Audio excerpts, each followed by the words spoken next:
Hi, I'm Rex Houze. You would probably agree that business is about relationships. Relationships with vendors, with employees, with clients, with all stakeholders, banks, accountants, lawyers, vendors, you name it. The better your relationships, the better your business. The same could be said about life. The better your relationships, the better your life. And one of the greatest human relation skills that any of us can develop is the delivery of appropriate feedback. On the other hand, the greatest morale killer known to man is the delivery of inappropriate feedback. When asked, what is the most common type of feedback in business, most people will not say positive feedback. Most people will say negative feedback. In reality, the most common type of feedback in business is no feedback. Bosses will typically tell new hires, if you're doing a good job, you're not going to hear from me.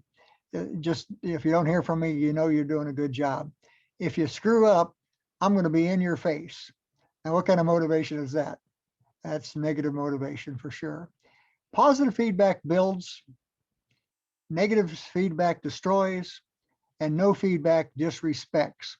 So we want to make sure that we deliver plenty of a positive feedback, appropriate feedback, and eliminate or reduce dramatically any negative feedback, and make sure that we're given plenty of feedback so people don't feel disrespected. When we use inappropriate feedback, such as negative feedback or even no feedback, that typically promotes within a business or an organization a culture of silence. You ask people for what are their ideas or what are their innovations or how could we do things better, and you don't get any feedback because they're afraid they're going to get dumped on, afraid they're going to be criticized. So inappropriate feedback creates a culture of silence. It also creates passive resistance. People will push back on you and you don't even know that they're pushing back. Another thing that'll create is inappropriate feedback will create is retaliation. People will figure out how to get even with you if they feel like they're disrespected. It'll create infighting amongst team members. It'll promote lack of teamwork. You'll get malicious compliance or begrudging compliance. People will drag their feet. People will gossip. People will play, and this is one of my favorites, people will play duck and stay for peace and play. In other words, they'll just kind of stay under the radar and stay out of sight in order to keep their job, to get a paycheck. Now, here's what we want to do. We want to give positive feedback for outstanding performance. When someone does something outstanding, we need to say, wow, that is great. And we need to show appreciation. We need to show, we need to give encouragement. We need to give applause. We need to praise them. We need to for sure let them know that we appreciate their outstanding performance. Now, people don't have outstanding performance all the time. The second thing we need to do is we need to recognize and applaud improved performance. The hardest part of this is noticing the improvement.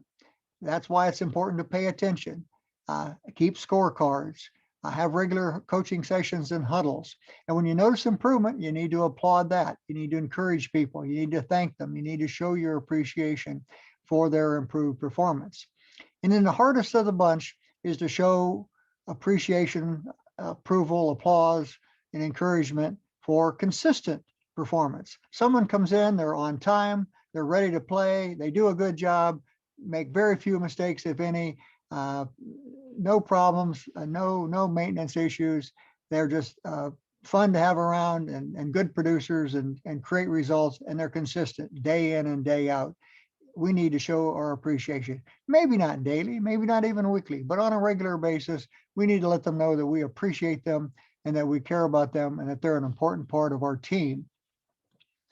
In summary, what you need to do is identify the behaviors that drive success, either individually and collectively, and then make sure that you reinforce the behaviors you want repeated by showing your appreciation, your approval, your applause, and your encouragement. And when you do that, you'll have a high motivation organization and you'll get the results you want. Thanks for watching. See you next time.